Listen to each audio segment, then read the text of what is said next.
My dear students, I am Professor C.P. Singh. I shall discuss irrevocable agency in this lecture. Irrevocable agency means the agency which can't be revoked. ऐसी agency जिसको revoke नहीं किया जा सकता, समाप्त नहीं किया जा सकता, टर्मिनेट नहीं किया जा सकता. The agency is irrevocable in the following cases. Number one, where the agency is coupled with interest.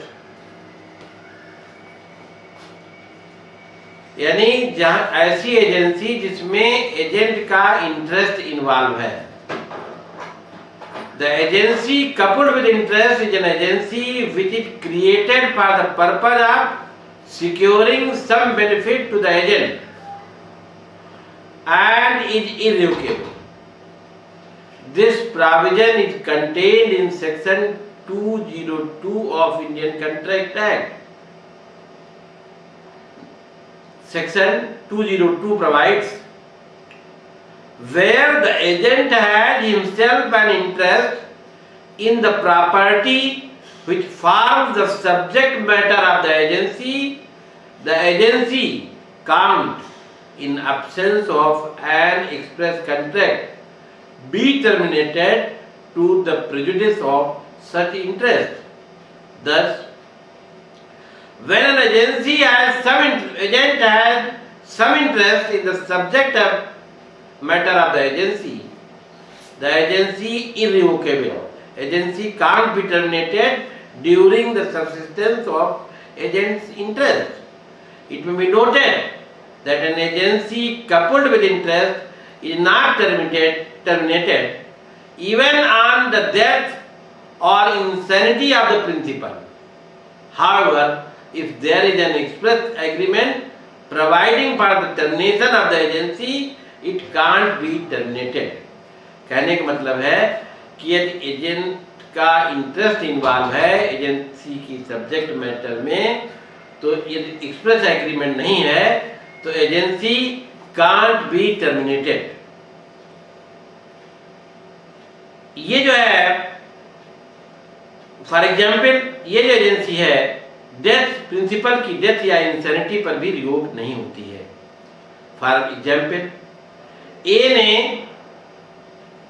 B, अपने एजेंट बी से जो है कुछ लोन लिया था, पैसा उधार लिया था, और प्रिंसिपल ने अपने एजेंट को अपनी लैंड जो है बेचने के लिए कहा है, बेच दीजिए और उससे अपना जो लोन है वो एडजस्ट कर लीजिए. तो यहां पर एजेंट बी का जो लोन एडजस्ट होना है उसका इंटरेस्ट इन्वॉल्व है लैंड बेचने में, इसलिए जो है it is an agency coupled with interest and it can't revoke these authority. ये एजेंसी समाप्त नहीं की जा सकती. Moreover, this agency also not terminated on the death or insanity of the principal. Second example है A ने 100 bales of cotton B को consign किए भेजी हैं, जिसके लिए who had already made some advances to A on such cotton. ऐसी cotton के लिए B ने A को एडवांस दे रखा है. A authorized B to sell the cotton and adjust the amount of his own advance out of the sale proceeds of the cotton. A ने जो है B को कहा कि वो cotton बेच करके जो अपना एडवांस है वो एडजस्ट कर ले. It is an agency coupled with interest. A can't revoke B's authority. Moreover, this agency is also not terminated on the death or insanity of principal A. The following condition must be fulfilled for the creation of agency coupled with interest. कुछ conditions हैं. The interest of the agent must be existing at the creation of agency. Second, the primary object of giving authority to the agent must be to secure the interest of the agent. Third, the interest of the agent must be substantial and not an ordinary. It must be over and above his remuneration as an agent. In Smart v. Sanders, 1848, in an old case, A delivered certain goods to be an agent to be sold on A's behalf. A ने B को कुछ चीजें दी agent को और कहा इसको बेच दीजिए हमारी तरफ से. Subsequently, B advanced the sum of money to A. इसके बाद समय नहीं बाद में subsequently B ने एजेंट ने कुछ एडवांस A को दिया है. Before the sale of the goods, A ordered B not to sell the goods. अभी वो बेचता उस B, उसके पहले ये ने कहा कि वो बेचे नहीं वो सामान, यानी एजेंसी रिवोक कर दी. However, B sold the goods in order to secure his advance. फिर भी जो है B ने अपना एडवांस सिक्योर करने के लिए सामान बेच दिया. A ने B पर मुकदमा किया that the goods were sold without any authority. B contended that the agency was coupled with interest and his authority could not be revoked. Agent का कहना था कि वो इररिवोकेबल एजेंसी है, coupled with interest है, ये रिवोक नहीं हो सकती. But it was held the agency was not coupled with interest as the agent's interest arose after the creation of agency and thus B had no authority to sell the goods. क्यों नहीं हुआ? क्योंकि agent ने जो advance दिया था agency create होने के बाद दिया हुआ था. यदि पहले से उसने एडवांस दिया होता तो आंसर कुछ और होता. Second, where the agent has partly exercised his authority, the agency is also irrevocable where the agent has partly exercised authority. Section 204 provides the principal cannot revoke the agent's authority given to an agent after the authority has been partly exercised so far as regards such acts and obligations as arise from acts already done in the agency. Thus, when the agent has already exercised some authority, the principal can't revoke the agent's authority for the acts already done, and the principal is bound by the acts already done on his behalf. यानी revocation के पहले जो है यदि agent ने कुछ authority exercise कर ली है तो जितनी एक्सरसाइज कर ली है उसके लिए प्रिंसिपल बाउंड होगा. For example, he authorized B his agent to pay out of aid funds lying with him a sum of 10,000 to C in 4 equal installments.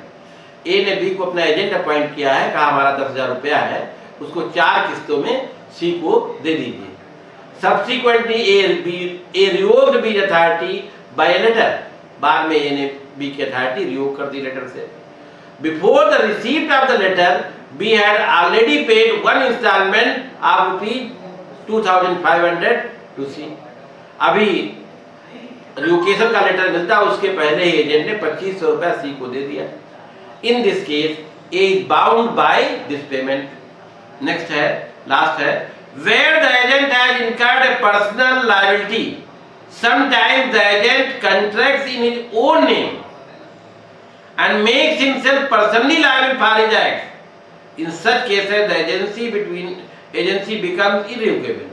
जहाँ एजेंट ने अपने नाम से जो है एक्ट किया है, कार्य किया है, पर्सनली लायबिलिटी ली है, वहां पर भी प्रिंसिपल जो है एजेंसी को रिवोक नहीं कर सकता है.